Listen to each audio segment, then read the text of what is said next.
ओम नमो भगवते वासुदेवाय नमः. नमस्कार. आज आपण पाहूया मृत्यूनंतर घरात चूल पेटवण्यावर बंदी का, ही 3 महत्वाची कारणे जाणून घ्या. जय श्रीहरी.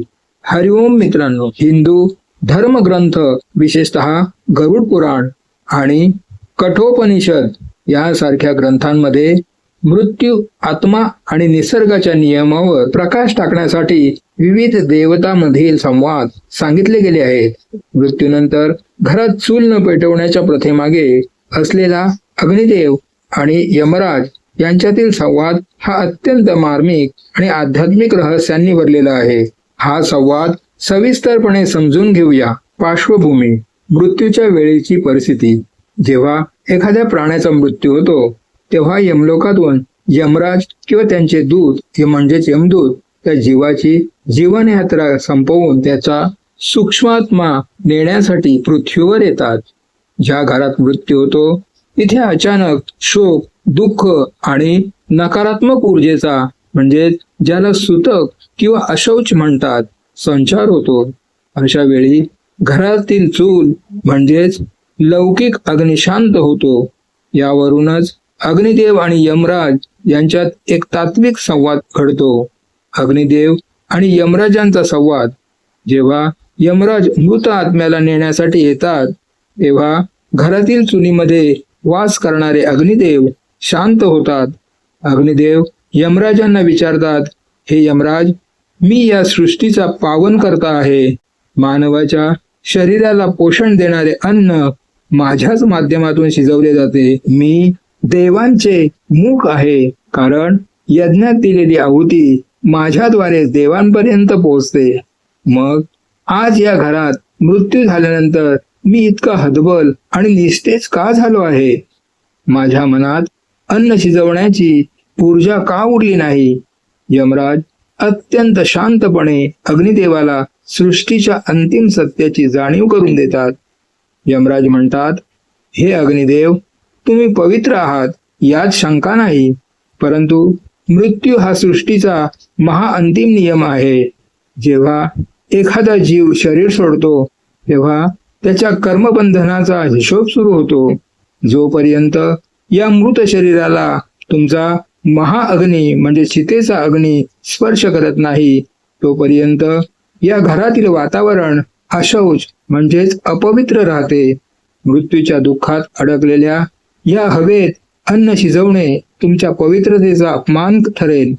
यमराज पुढे स्पष्ट करतात की माणसाच्या आयुष्यात अग्नीचे 2 मुख्य प्रकार कार्य करतात. गार्हपत्य अग्नी म्हणजेच लौकिक अग्नी, जो घरात चूल पेटवून माणसांचे पोट भरतो, त्याला जीवन देतो. क्रव्याद अग्नी म्हणजेच पारलौकिक अग्नी, जो स्मशानात चितेच्या रूपाने माणसाचे शरीर पंचतत्वात विलीन करतो.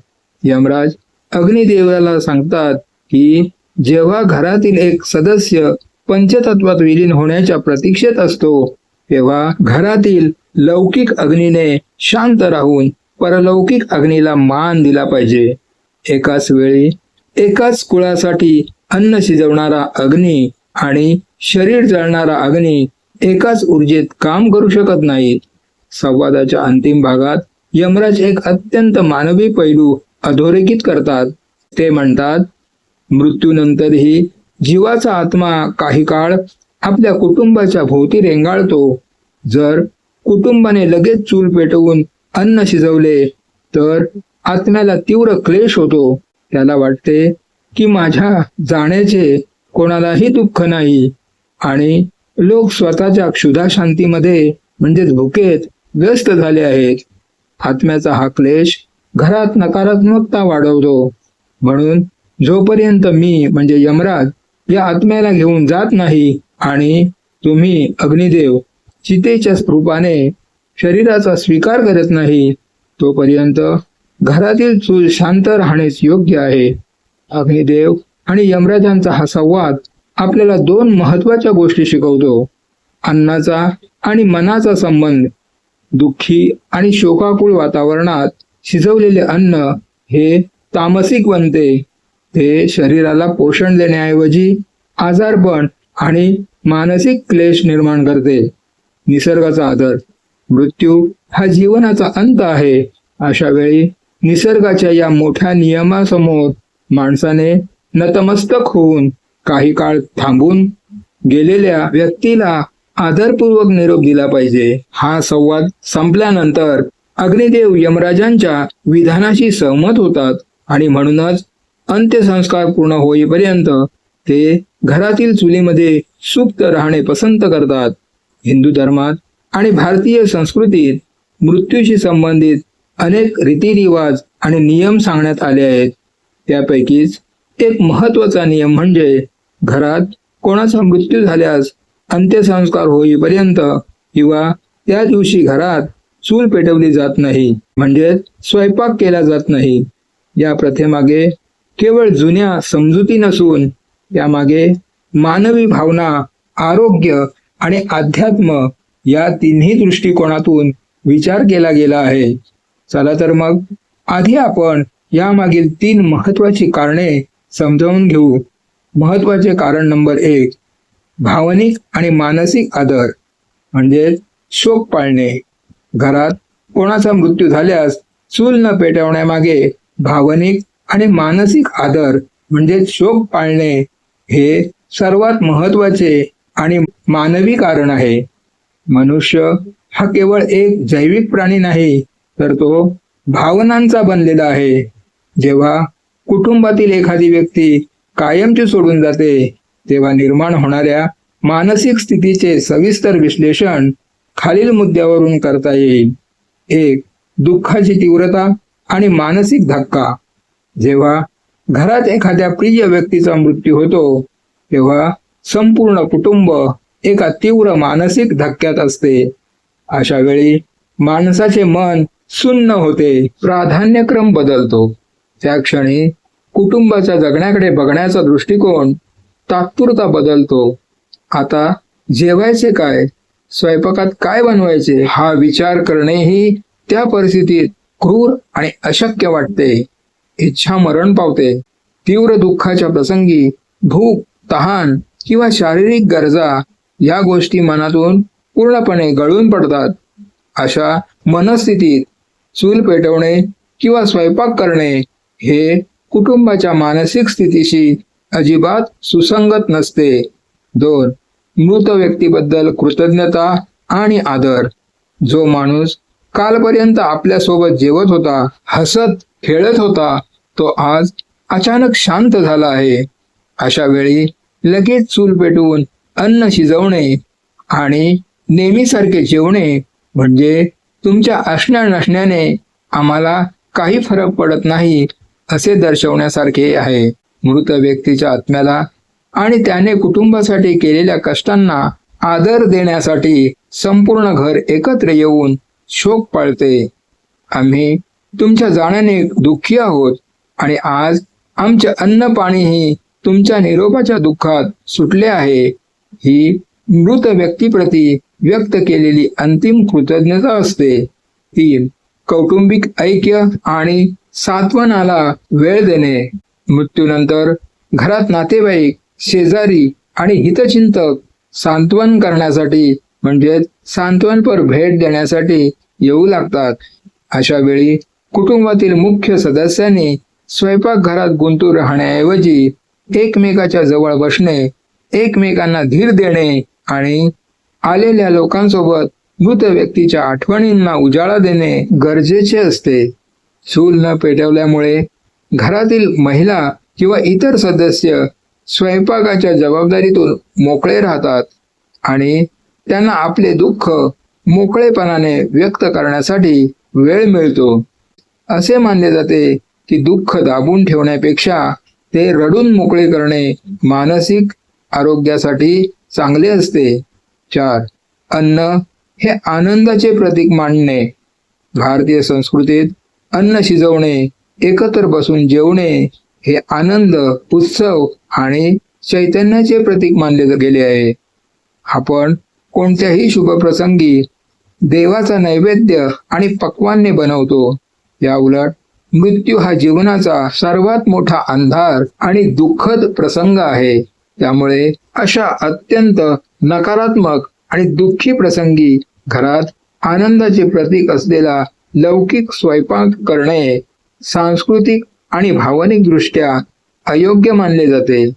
थोडक्यात सांगायचे तर चूल न पेटवणे हे घरातल्या माणसांच्या संवेदनशीलतेचे लक्षण आहे.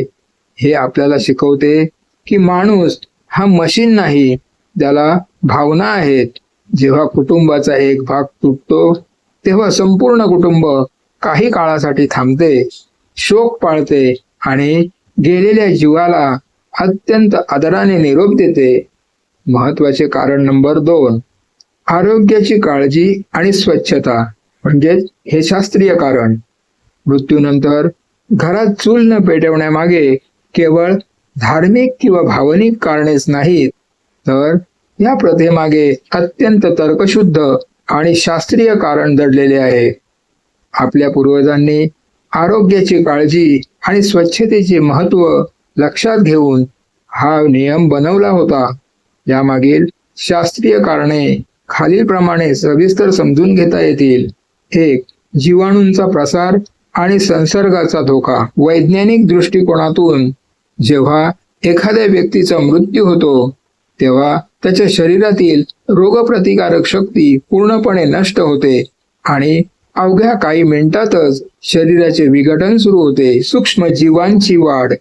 मृत शरीरामध्ये बॅक्टेरिया आणि इतर सूक्ष्मजीव अत्यंत वेगाने वाढू लागतात. हे जंतू हवेच्या माध्यमातून आजूबाजूच्या परिसरात पसरतात. अन्न दूषित होण्याचा धोका. जर अशा वातावरणात चूल पेटवून अन्न शिजवले किंवा उघडे ठेवले तर हवेतील हे घातक जीवाणू अन्नामध्ये प्रवेश करू शकतात.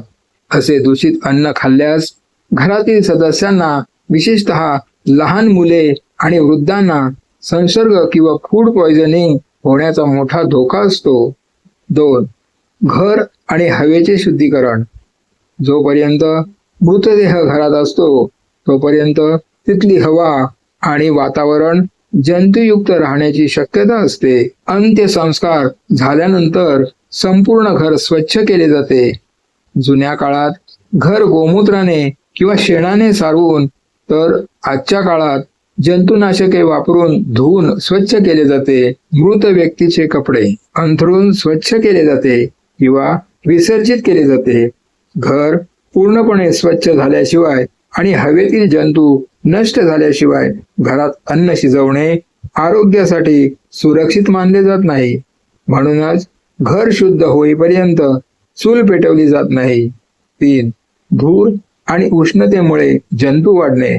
जुन्या काळात प्रामुख्याने लाकूड किंवा गोवऱ्या वापरून चूल पेटवली जात असे. उष्णता. चूल पेटवल्यामुळे घरातील तापमान आणि आर्द्रता वाढते. विज्ञान सांगते की उष्ण आणि दमट वातावरणात बॅक्टेरियांचा प्रजोत्पादन वेग दुप्पट होतो. यामुळे मृतदेहाचे विघटन अधिक वेगाने होऊन दुर्गंधी पसरू शकते. धूर आणि कार्बन.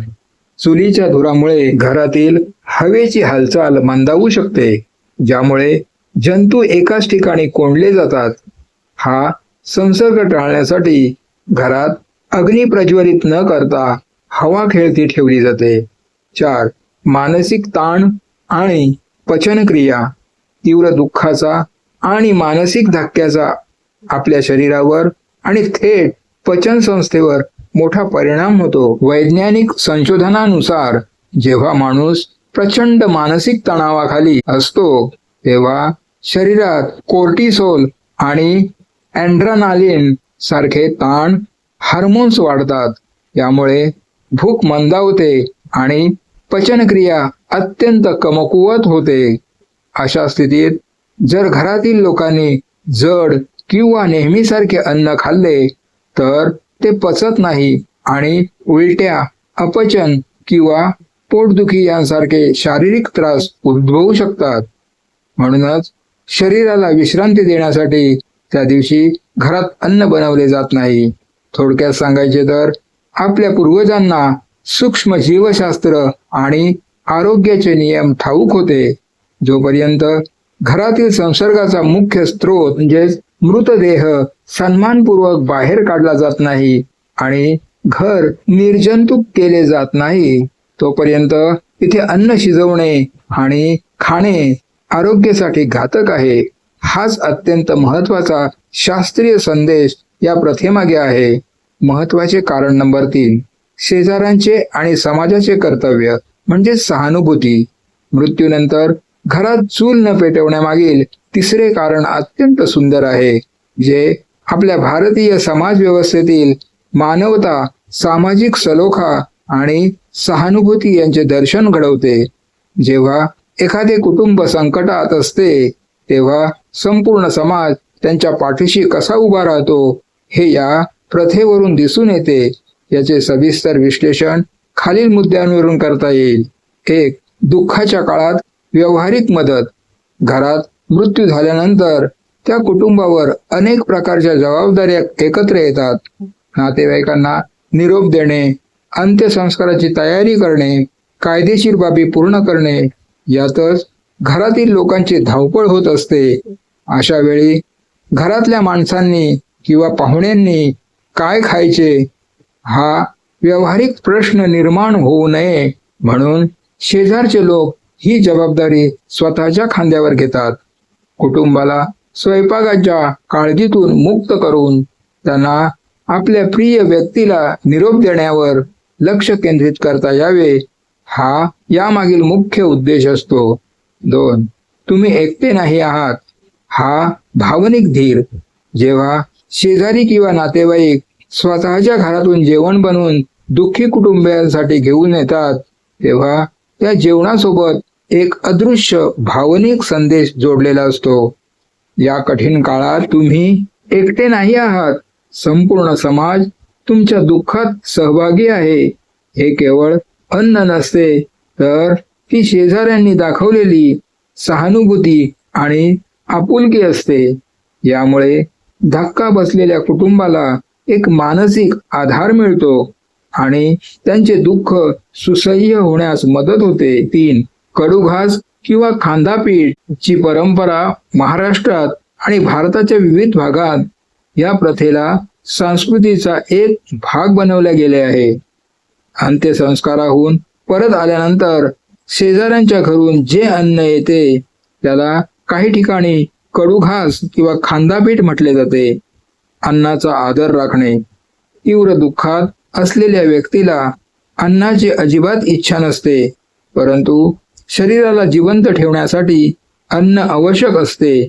अशा वेळी शेजाऱ्यांनी आणलेला तो घास समाजाचा आणि अन्नाचा मान राखण्यासाठी कुटुंबातील सदस्यांना गळ घालून भरवला जातो. सामान्यतः हे अन्न अत्यंत साधे, पचायला हलके आणि मसाल्याशिवाय, उदाहरणार्थ मूग डाळीची खिचडी किंवा पिठले भात असते. 4. सुखदुःखात एकत्र येणारी समाजव्यवस्था. आपली पारंपरिक भारतीय समाजव्यवस्था ही एकमेकांना सहाय्य करू, अवघे धरू सुबंत या विचारावर आधारलेली आहे. आज कोणाच्या घरात दुःख असेल तर संपूर्ण गल्ली किंवा कॉलनी आपली शेगडी शांत ठेवून किंवा तिथे मदत करून स्वतःचे कर्तव्य बजावते. आज आपण त्यांच्या दुःखात धावून गेलो तर उद्या आपल्यावर संकट आल्यास ते आपल्या पाठीशी उभे राहतील. ही परस्परावलंबित्वाची सुंदर भावना यातून जपली जाते. थोडक्यात सांगायचे तर चूल न पेटवण्याची ही प्रथा समाजाला एकत्र जोडणारा एक दुवा आहे. आधुनिक भाषेत ज्याला आपण सोशल सपोर्ट सिस्टम म्हणतो, तीच ही आपली पारंपरिक व्यवस्था आहे, जी माणसाला दुःखाच्या गर्तेत कोसळण्यापासून वाचवते आणि मानवतेची जाणीव करून देते.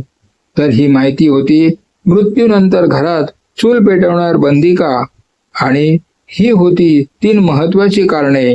तुम्हाला ही माहिती आवडल्यास लाईक करा, तुमच्या मित्र आणि कुटुंबियांसोबत शेअर करा आणि तुमच्या प्रतिक्रिया कमेंट्समध्ये ओम शांती लिहून नक्की कळवा. अशाच माहितीपूर्ण व्हिडिओसाठी आमच्या चॅनलला सबस्क्राईब करायला विसरू नका आणि बेल आयकॉनवर क्लिक करा, जेणेकरून तुम्हाला नवीन व्हिडिओचे नोटिफिकेशन लगेच मिळेल. जय हिंद, जय महाराष्ट्र, धन्यवाद.